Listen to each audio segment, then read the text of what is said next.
Hello, welcome students. तो एक बार फिर से आप सभी का मोस्ट वेलकम है आपके अपने इस यूट्यूब चैनल टारगेट विथ राज पे।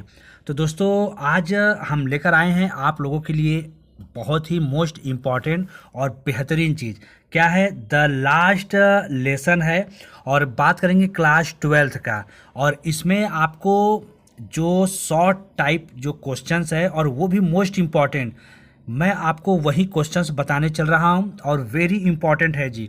ठीक है जी। इसमें आपको इम्पॉर्टेंट शॉर्ट क्वेश्चन और आंसर, क्वेश्चन के साथ मैं आपको आंसर भी बताने चल रहा हूँ। और वीडियो आप पूरा अंत तक देखिएगा। अंत तक देखने के बाद आप डिसाइड कीजिएगा कि आपको करना क्या है। ठीक है जी। तो अभी हम बात करेंगे शॉर्ट टाइप क्वेश्चन आंसर का। और आप विजिट किए हैं target with Raj YouTube channel पर, तो वीडियो आप पूरा देखिए। एक बार हम आपको फिर से बता दें, द लास्ट लेसन है जी आपका, द लास्ट लेसन। ये चैप्टर का नाम है, क्लास 12th का ये पहला चैप्टर है। और बात करेंगे क्वेश्चन की तरफ, तो जी ये हैंड नोट्स है, हाथ से लिखा हुआ नोट्स है, जिसको आप देख सकते हैं lesson 1 the last lesson, chapter का नाम है। अल्फोंस डॉडेट ये इसके राइटर हैं। क्लियर है जी। और शॉर्ट आंसर टाइप क्वेश्चंस। तो चलिए पहले हम क्वेश्चंस के बारे में पढ़ते हैं और ज़्यादा लंबा हम लोग बात भी नहीं करेंगे जी। ठीक है। तो पहले आपका क्वेश्चंस को रीड कीजिए। क्वेश्चन कर रहा है, whom did M. Hamel blame for the ignorance in studies? Why? कर रहा है कि जो राइटर एम हैमल है वो बच्चों की स्टडीज़ में जो इग्नोरेंस, जो अनदेखा किया गया है, उसमें उन्होंने किसे ब्लेम किया है। ठीक है जी। क्वेश्चन समझ में आया?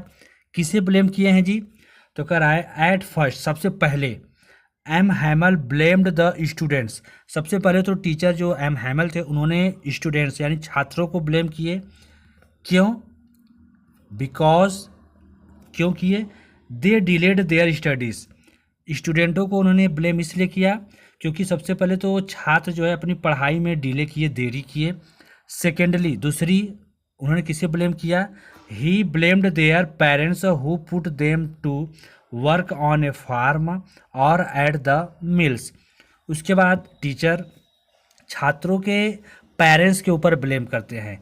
क्यों? उन्होंने कहा कि वे छात्रों को, बच्चों को या तो फार्म पे काम पर लगा रहे थे या फिर मिल पर जो है काम पर लगा रहे थे। एंड एट लास्ट, और सबसे अंत में वो किसे ब्लेम कर रहे हैं? ही ब्लेम्ड हिमसेल्फ।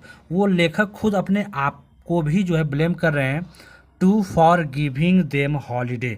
क्यों ब्लेम कर रहे हैं? क्योंकि टीचर एम हैमल बच्चों को ज़्यादातर मात्रा में, बहुत ज़्यादा उन्हें जो है छुट्टियां दे रखे थे। बार बार हमेशा उन्हें छुट्टी दे देते थे, जिससे उनके पढ़ाई में उन्हें डिस्टरबेंस होती थी। ठीक है जी। ये पहले क्वेश्चन का आंसर है, आप इसको देख लीजिए। ये इसका क्वेश्चन है, ये इसका क्वेश्चन है और ये इसका आंसर है। और पहले का आंसर यहाँ से लेके यहाँ तक आपका है। ठीक है जी। बढ़ते हैं थोड़ा सा इसकी स्पेलिंग तरफ। अगर आपको कोई स्पेलिंग में प्रॉब्लम होगी तो ब्लेम मिस क्या होता है? दोषारोपण करना। डीले क्या होता है? देर करना। फार्म मिस क्या होता है? खेती में। इग्नोरेंस क्या है? नज़रअंदाज करना। पुट लगाते थे, माइल का जो कल कारखाने थे उसकी बात इसमें की जा रही है। ठीक है जी। मीनिंग के साथ आपको मिलेगा और कहीं पर भी जो है आपको इतना मीनिंग के साथ एक्सप्लेनेशन नहीं मिलेगा, हम आपको गारंटी देते हैं। बात करेंगे क्वेश्चन नंबर 2। और पूरे 10 में से मैं आपके लिए केवल 5 इंपॉर्टेंट क्वेश्चन ही लेकर आया हूं, और वो भी इंपॉर्टेंट जो एग्जाम्स के पॉइंट ऑफ व्यू से हमेशा किसी न किसी साल आपको पूछा गया है। अगला क्वेश्चन है, what did M Hamel say about the language and its importance. कहता है कि लेखक एम हैमल जो है भाषा और उसके महत्व के बारे में उन्होंने क्या बतलाया है। या फिर दो क्वेश्चन इसमें है, what did M Hamel say about the French language. या फिर दूसरा क्वेश्चन कर रहा है कि एम हैमल जो है फ्रेंच जो भाषा थी उसके बारे में उन्होंने क्या कहा है। क्वेश्चन को ध्यान से समझिएगा, इसमें दो क्वेश्चन पूछा है। एम हैमल भाषा और उसके महत्वता को क्या बताया, उसके महत्व को उन्होंने क्या बताया है। और दूसरा करा है कि एम हैमल जो है फ्रेंच भाषा के बारे में क्या बताए हैं। ठीक है जी। क्वेश्चन है, अब आंसर करा है, M Hamel said that the French language was the most beautiful language in the world. In the क्या क्या बता रहे हैं करा कि एम हैमल कहते हैं कि जो फ्रेंच भाषा है वो जो है सबसे सुंदर भाषा है। कहाँ की सबसे सुंदर भाषा है भाई? वर्ल्ड की, संसार की सबसे सुंदर भाषा है। ठीक है जी, कहाँ की है? वर्ल्ड की, संसार की सबसे सुंदर भाषा है। It was the clearest and the most logical. क्यों कह रहे हैं?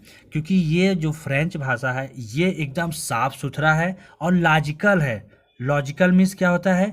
एकदम तर्क संगत है, इसमें तर्क आपको मिलेगा। सो इसलिए they should guard it and never forget among them. कहते हैं इसलिए लोग इसे गांठ बांध लें और लोग इसे कभी भी भूलेंगे नहीं। यदि लोग इसे गांठ बांध लेंगे तो इसे कभी भी नहीं भूलेंगे। ठीक है जी, तो देखिए क्वेश्चन थोड़ा सा ध्यान देखिएगा। दूसरे का क्वेश्चन ये है, स्क्रीनशॉट ले लीजिएगा। अगर आपको नोट्स बनाना हो तो आप नोट्स बना लीजिए, ये इंपॉर्टेंट क्वेश्चन है।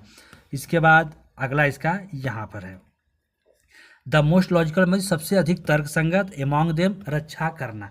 ठीक है जी, यानी ये हमारा क्वेश्चन नंबर 2 हो गया। बात करेंगे क्वेश्चन नंबर 3 की तरफ। पहले क्वेश्चन नंबर 3 हमारा क्या कर रहा है? इन द लास्ट लेसन, कहता है कि जो चैप्टर का नाम है last lesson, name the countries, उस देश का नाम बताना है, हु वर फाइटिंग, जिनके बीच में युद्ध चल रहा था। लास्ट लेसन चैप्टर में उस देश का नाम बताना है जिस देश के बीच में लड़ाई चल रही थी। एंड डिस्क्राइब, और वर्णन करना है, बताना है, the content of the bulletin board, और जो बुलेटिन बोर्ड पर जो कंटेंट यानी जो न्यूज़ डिस्प्ले हो रहा था, छप रहा था, क्या चीज़ छप रही थी, उस पर क्या चीज़ बताया जा रहा था, उसके बारे में भी बताना है। क्वेश्चन क्लियर हो गया जी? क्वेश्चन एक बार फिर से सुन लीजिए। कह रहा है कि जो लास्ट लेसन जो चैप्टर है उसमें उन 2 देशों का नाम बताना है जिनके बीच युद्ध चल रहा था, और शहर के बीचों बीच चौराहे पर जो बुलेटिन बोर्ड लगा था उस पर क्या न्यूज़ डिस्प्ले हो रहा था, क्या न्यूज़ चल रहा था। ठीक है जी, चलिए अब एक्सप्लेनेशन की तरफ बढ़ते हैं। करा है in the last lesson French and Persian were fighting. कहता है कि लास्ट लेसन चैप्टर में फ्रेंच और प्रूसियन यानी पर्सियन के बीच में युद्ध चल रहा था। फॉर द 2 ईयर, कहता है कि पिछले 2 सालों के all the bad news had come from there, यानी पिछले 2 सालों के जितने भी खराब समाचार थे, न्यूज़ थे, वो उस समय बुलेटिन बोर्ड पर चल रहे थे, बुलेटिन बोर्ड पर डिस्प्ले हो रहे थे, चलाए जा रहे थे। An order had come from Berlin to teach, और बर्लिन से एक आदेश भी आया था, बर्लिन से एक आदेश भी आया था। क्या आया आदेश आया था? कि only German in the school of Alaska and Lorraine. ठीक है, क्या आया था? कि बर्लिन से आदेश बर्लिन से आया था कि अब जर्मन में जो है, जर्मन के स्कूल में क्या पढ़ाया जाएगा? Schools of Alaska and Lorraine to teach only German, यानी अब अलास्का और लॉरेन के स्कूलों में अब क्या पढ़ाया जाएगा? केवल जर्मनी भाषा ही पढ़ाई जाएगी। ठीक है, यानी Berlin an order had come from Berlin, Berlin से एक आदेश आया है क्या? कि टू टीच ओनली जर्मन, केवल जर्मन पढ़ाया जाएगा। कहाँ के स्कूलों में? अलास्का और लॉरेन के स्कूलों में। ठीक है जी, ये हो गया क्वेश्चन नंबर 3। तो एक बार क्वेश्चन नंबर 3 आप देख लीजिए, थोड़ा सा इसको छोटा करते हैं ताकि आप आराम से इसका स्क्रीनशॉट ले लो, क्वेश्चन भी पढ़ लो और फिर इसका नोट्स बना लीजिए या जो भी करना है। बढ़ते हैं नेक्स्ट क्वेश्चन नंबर 4 की तरफ। ठीक है जी, क्वेश्चन नंबर 4 क्या कह रहा है हमारा? What happened when church clock struck 12। कहता है जब चर्च के घड़ी में 12 बजते हैं तो क्या होता है? जब चर्च के घड़ी में 12 बजते हैं तो क्या होता है? क्या होता है जी? देखते हैं हम लोग भी क्या होता है। वेन चर्च क्लॉक स्ट्रक 12, जैसे ही चर्च के घड़ी में 12 बजते हैं, then the Angelus at the same moment. कहता है कि जैसे ही चर्च की घड़ी में 12 बजते हैं, जो एंजुलियस होते हैं उस दौरान क्या होता है? The Angelus trumpets of the Prussian sounded under the window. ठीक है जी, under the window M Hamel stood up from his chair to pay his respect. यानी कहता है कि जैसे ही चर्च की घड़ी में 12 बजते हैं तो जो प्रूसियन के जो ट्रम्पेट थे वो बजना शुरू हो जाता है, बजना शुरू हो जाता है और इसकी आवाज़ एम हैमल को खिड़की के नीचे से सुनाई देने लगती है। और जब उन्हें लेखक एम हैमल को उनके ट्रम्पेट की आवाज़ सुनाई देती है तो लेखक अपने चेयर से खड़े हो जाते हैं सम्मान देने के लिए। अपने चेयर से राइटर एम हैमल खड़े हो जाते हैं सम्मान देने के लिए कि सैनिकों के ट्रम्पेट्स हमारे गली से गुजर रहे हैं, उसके सम्मान में वो खड़े हो जाते हैं, अपनी श्रद्धांजलि व्यक्त करते हैं। ठीक है जी, ये हो गया। एक बार थोड़ा सा देख लीजिए, ये क्वेश्चन है 4 नंबर और इसका आंसर यहाँ से स्टार्ट है, आप देख लीजिए, फिर ये इसका आंसर यहाँ तक है। चलिए बढ़ते हैं नेक्स्ट क्वेश्चन नंबर 5 की तरफ। क्वेश्चन नंबर 5 कह रहा है कि in what way according to M Hamel, कहता है कि एम हैमल के अनुसार does the mother tongue serve even the enslaved people, कहता है कि एम हैमल के अनुसार, कहता है जो मातृभाषा है क्या वह गुलाम लोगों की मदद कर सका, जो मातृभाषा थी क्या वो जितने भी गुलाम लोग थे उनकी मदद कर सका लेखक के अनुसार। तो कहता है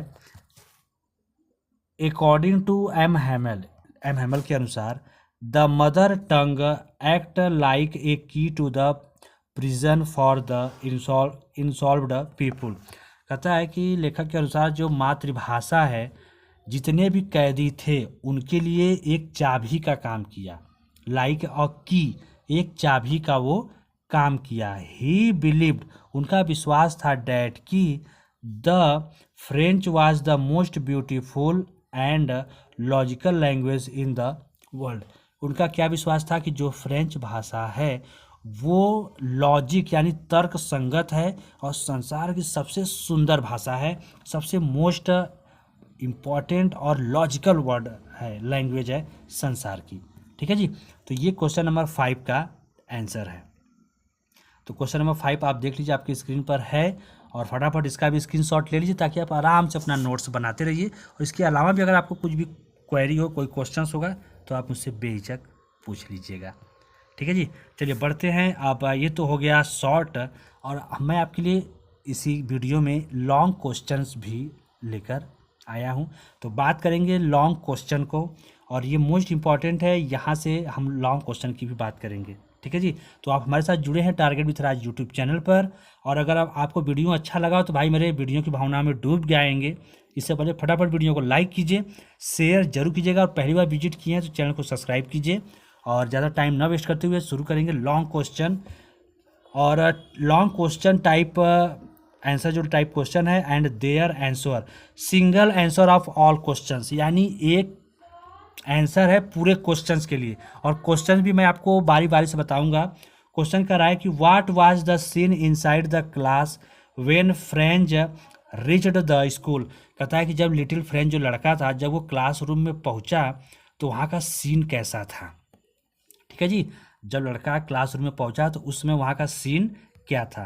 पहला क्वेश्चन ये है। आइए इसके दूसरे क्वेश्चन की तरफ बढ़ते हैं।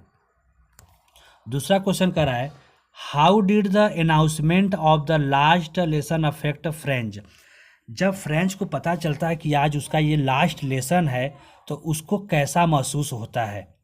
फिर अगला क्वेश्चन कर रहा है what is the reason that made M Hamel declare that the lesson which he was going to teach that a fateful day was to be the last lesson, कर रहा है लेखक कि क्या कारण था कि एम हैमल के जो है ये घोषणा करना पड़ा कि आज वो जो आपको पढ़ाने जा रहे हैं वो आज का उनका ये लास्ट लेसन होगा, आखिरी लेसन होगा। ठीक, ये क्वेश्चन है। नेक्स्ट क्वेश्चन क्या पूछा है, अगला क्वेश्चन भी ध्यान से थोड़ा सुन लीजिए भाई। अगला क्वेश्चन क्या बोल रहा है, अगला क्वेश्चन कर रहा है व्हाट हैपेंड एट लास्ट, कर रहा है अंत में क्या हुआ। How did M Hamel last the class, और एम हैमल क्लास को कैसे एंड करते हैं। यानी 4 क्वेश्चन है और आंसर केवल एक, और एक आंसर में क्या क्या है, आइए सारी चीज़ों को हम लोग विस्तार से जानते हैं। कह रहा है when French was going to school, जब बेचारा छोटा लड़का फ्रेंच जब स्कूल जा रहा था, ही वॉज वेरी लेट, वो लेट हो चुका था, and was great dread of scolding, और डर भी रहा था कि आज उसे अच्छी खासी डांट पड़ने वाली है। His teacher had to question on participles, एक तो लेट है, ऊपर से टीचर जो है आज फ्रेंच से ही जो है पार्टिसिपल्स के बारे में क्वेश्चन पूछने वाले थे, और he did not know the first word about them, और लिटिल फ्रेंच को पार्टिसिपल का ABCD तक नहीं पता था, उसका पहला अक्षर भी नहीं पता था कि पार्टिसिपल्स क्या होता है। ठीक है जी। और नेक्स्ट कर रहा है आफ्टर रीचिंग द स्कूल, जब लिटिल फ्रेंच स्कूल पहुंच जाता है तो ही फाउंड डैट, उसने क्या देखा कि everything was so still as Sunday morning, जब स्कूल पहुंचा तो देखता क्या है कि सब कुछ एकदम शांत था, जैसे कि मानो संडे का सुबह का दिन हो, रविवार को जो छुट्टी होती है हर जगह स्कूल में शांति का वातावरण होता है, तो ठीक वो उस दिन भी जो है लिटिल फ्रेंच को शांति का वातावरण वहाँ पर महसूस हुआ। His teacher had over his beautiful dress which he used on inspection और प्राइज डे, और उस लेखक ये भी देखता है कि उसके टीचर जो है वही सुंदर वाला ड्रेस पहने हुए थे, और उस ड्रेस को लेखक या तो किसी निरीक्षण वाले दिन पहनते थे, या अगर स्कूल में कोई प्राइज डिस्ट्रीब्यूशन का डे होता था तो उस दिन उस ड्रेस को पहनते थे। लेकिन लेखक टीचर एम हैमल उस दिन जो है इस ड्रेस को पहने हुए थे। और नेक्स्ट बढ़ते हैं, कर रहा है क्वेश्चन में क्या है, the announcement of the last lesson affected French in a deep manner, और जैसे ही लेखक को पता चलता है कि आज उसका ये लास्ट लेसन है, बहुत ही गहरा सदमा उसको लगता है, डीप मैनर, उसको बहुत ज़्यादा दुख होता है। He was feeling sorry for not learning his lesson, और बेचारे लिटिल फ्रेंच को भी बड़ा दुख हो रहा था कि अब वो जो है फ्रेंच भाषा जो है अब कभी भी सीख नहीं पाएगा। M Hamel told the students, और एम हैमल जो है छात्रों से कहते हैं डैट कि French was the most beautiful and logical language in the world, कि फ्रेंच भाषा इस संसार की सबसे सुंदर भाषा है और तर्क संगत भाषा भी इस संसार की है। कौन सी भाषा? फ्रेंच भाषा। और नेक्स्ट क्या है, एट लास्ट, अंत में, द चर्च क्लॉक स्ट्रक 12, इतना कुछ हो ही रहा था कि अचानक चर्च में की 12 बजे वाली घंटी बज जाती। जैसे ही 12 बजते हैं चर्च की घंटी बज जाती है, एंड देन द एंजुलियस, उसके बाद जो एंजुलियस होते हैं, द एंजुलियस की जो ट्रम्पेट होते हैं ऑफ द प्रूसियन साउंडेड, और तभी उनकी जो प्रूसियन जो सैनिक थे तभी उनके ट्रम्पेट की आवाज़ जो है लेखक को सुनाई देती है अपने खिड़की से, यानी क्लास के पास थे तो खिड़की से जो है इसकी आवाज़ ट्रम्पेट की सुनाई देती है। एट दिस, जैसे ही आवाज़ सुनाई देती है, M Hamel stood in his chair, M Hamel अपने चेयर पर खड़े होते हैं, यानी चेयर पर बैठे थे, चेयर से तुरंत उठ जाते हैं, खड़े होते हैं। He tried to say something, और ऐसा लगा मानो एम हैमल टीचर कुछ बच्चों से कहना चाह रहे थे, बट लेकिन हिज थ्रॉट चोक्ड, लेकिन उनके गले से एक भी शब्द बाहर नहीं आ पा रहा था। ये लॉन्ग क्वेश्चन है, यानी एक लॉन्ग क्वेश्चन, एक 4 क्वेश्चन है और इसके लॉन्ग क्वेश्चन एक ही है। तो एक बार आप लोग देख लीजिए भाई, थोड़ा सा मैं छोटा किया हूँ ताकि आपको आसानी हो जाए इसको देखने में, समझने में। ठीक है, बाकी आप थोड़ा सा वीडियो को जो है थोड़ा थोड़ा भगा के स्किप करके जो है आप इस क्वेश्चंस को नोट कर लीजिए, और ये एग्ज़ाम्स के पॉइंट ऑफ व्यू से ये आपको वेरी वेरी इम्पॉर्टेंट है। ये आपको अगर आपके स्कूल में भी हाफ ईयरली एग्ज़ाम होगा तो वहाँ पर भी मिल जाएगा, एनुअल बोर्ड एग्ज़ाम में भी ये क्वेश्चंस आपको कहीं ना कहीं देखने को ज़रूर मिलेगा। ठीक है जी। तो आई होप कि ये क्लास, ये वीडियो आपको अच्छा लगा है। अगर जी अच्छा लगा है तो बस फटाफट जो है वीडियो, अगर आप लाइक नहीं कर पाए तो यार एक छोटा सा रिक्वेस्ट है, फटाफट लाइक कर दीजिए। अपने और भी दोस्तों को आप वीडियो को शेयर कर दीजिए। और पहली बार विजिट किए हैं तो फटाफट चैनल को सब्सक्राइब करके घंटी को जो है बजा दीजिए। फटाफट जो है घंटी बजा दीजिए और ऑल जो है घंटी पर इसको प्रेस कर दीजिए। ठीक है जी। तो चलिए आज की क्लास, आज का सेशन आई होप कि आपको अच्छा लगा होगा। तो जाते जाते आप सभी को थैंक्स कि आपने वीडियो देखा, और मिलते हैं और भी इम्पॉर्टेंट सप्लीमेंट्री क्वेश्चंस के साथ, सेंट्रल आइडिया के साथ। और यदि आपको लगे कि सर इस चैप्टर का और भी क्वेश्चंस का आंसर बताइए तो हम आपको बता देंगे। तो आज के लिए बस इतना ही। Thanks for watching.